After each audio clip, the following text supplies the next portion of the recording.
BC డిక్లరేషన్లో చాలా చెప్పావు. 20,000 కోట్ల బడ్జెట్ ఇస్తా అన్నావు, సంవత్సరానికి 5 ఏళ్లలో 1,00,000 కోట్ల బడ్జెట్ అన్నావు. మరి 2 బడ్జెట్లు పెట్టావు. 2 బడ్జెట్లు కలిపి కూడా ఇప్పటివరకు పెట్టింది 20,000 కాదు, ఖర్చు పెట్టింది 10,000 కూడా కాదు. ఎక్కడ పోయింది 1,00,000 కోట్ల బడ్జెట్?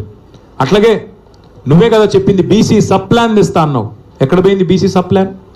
42% కేవలం రాజకీయ రిజర్వేషన్లే కాదు, ప్రభుత్వ వర్కుల్లో 42% ఇస్తానన్నావు, కాంట్రాక్టులో 42% ఇస్తానన్నావు. ఒక్క కాడ నన్ను ఇచ్చినావా? కనీసం నీ కొడంగల్లో ఇచ్చినావా? చూపెడతావా? మరి నీ చేతిలో ఉన్నదేమో ఇవ్వవు.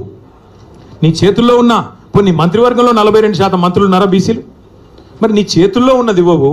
నీ చేతుల్లో ఉన్న బడ్జెట్లో రూపాయి పెట్టవు. నీ చేతుల్లో 42% కాంట్రాక్ట్లో ఇచ్చేది ఉంటే అది ఇవ్వవు. నీ చేతుల్లో 42% మంత్రులు ఇచ్చేది ఉంటే అది ఇవ్వవు. నీ చేతుల్లో బీసీ సబ్ ప్లాన్ పెట్టే అధికారం ఉంటే అది చెయ్యవు. నీ చేతుల్లోనే ఇన్ని పెట్టుకొని చేయకుండా కేంద్రం చేతుల్లో ఉన్న రిజర్వేషన్లు నేను చేస్తున్నా అని చెప్పి నువ్వు నమ్మించి ఒక కాగితం ఇస్తే నమ్మడానికి బలహీన వర్గాల సోదరులు ఇవాళ చైతన్యం లేరు వారు అనుకుంటా ఉన్నావా? అందరికీ అన్నీ అర్థమైనాయి.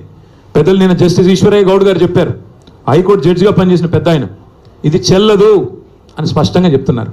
మరి రాష్ట్రంలో ఉన్న వాళ్ళందరికీ అర్థమవుతున్నది. అందుకే నేను అనేది రేపు స్థానిక సంస్థల్లో తప్పకుండా మంచి ఫలితాలు వస్తాయి.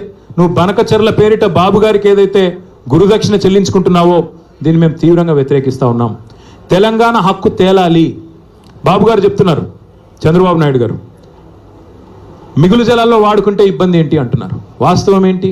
నా దగ్గర మొత్తం వివరాలని మళ్ళీ ఒకరోజు మాట్లాడతాను. ఎందుకంటే ఇవాళ ఆయన తిట్లకు నేను కౌంటర్ తిట్లు తిట్టాల్సి వస్తుంది. నాకు ఇష్టం ఉన్న తిట్లు తిట్టడం కానీ నాకు కూడా తప్పట్లేదు అప్పుడప్పుడు ఇట్లాంటివి. ఇవాళ బనకచెర్ల విషయంలో మా పార్టీ విధానం ఒకటే.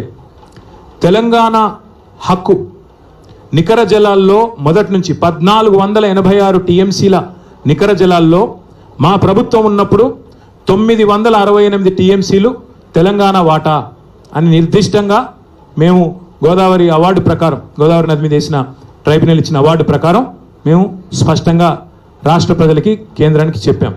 అట్లాగే మిగులు జలాలు ఏవైతే 3,000 టీఎంసీలు ఉన్నాయో అదే దామాషా ప్రకారం మాకు 1950 టీఎంసీల నీళ్లు మిగులు జలాల్లో కూడా మాకు రావాలి తెలంగాణకి. అది ముందు కేంద్రంతో ఒప్పించండి మీరు. బాబు గారి చేతుల్లో ఇవాళ కేంద్రం ఉంది.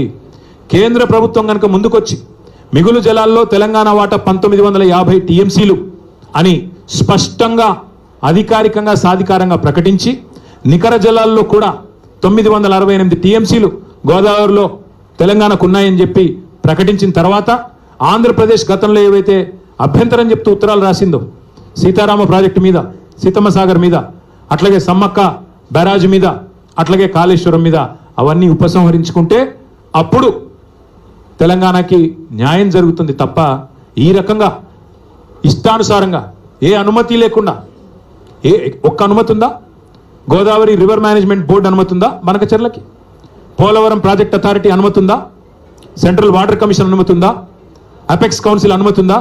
ఏ అనుమతి లేకపోయినా నేను కట్టుకుంటా, ఎందుకంటే రేవంత్ రెడ్డి జుట్టు నా చేతుల్లో ఉంది, మోడీ జుట్టు నా చేతుల్లో ఉంది అని ఎవరు అనుకున్నా తెలంగాణ ప్రయోజనాల విషయంలో ఇంకెవరన్నా రాజీ పడవచ్చు, ఇంకెవరన్నా చీకటి మంత్రాంగాలు చేయొచ్చు, కానీ మేము మాత్రం చేయం. మేము ఆంధ్ర ప్రజలకు వ్యతిరేకం కాదు, ఆంధ్ర రైతాంగానికి ఎంత మాత్రం వ్యతిరేకం కాదు, కానీ తెలంగాణ హక్కులు తేలాలి. గోదావరి జలాల్లో నికర జలాల్లో మళ్ళీ చెప్తా ఉన్నా నేను 1486 టీఎంసీల్లో మొదటి నుంచి తెలంగాణ ప్రభుత్వం వాదిస్తున్నది కేసీఆర్ గారి నాయకత్వంలో 968 టీఎంసీలు మా ప్రాజెక్టులు ఇవి అని చెప్తున్నాం. అది తేల్చండి ముందు. అట్లాగే మిగులు జలాలు 3,000 టీఎంసీలు ఉంటే అందులో దామాషా ప్రకారం మాకు 1950 టీఎంసీలు రావాలి.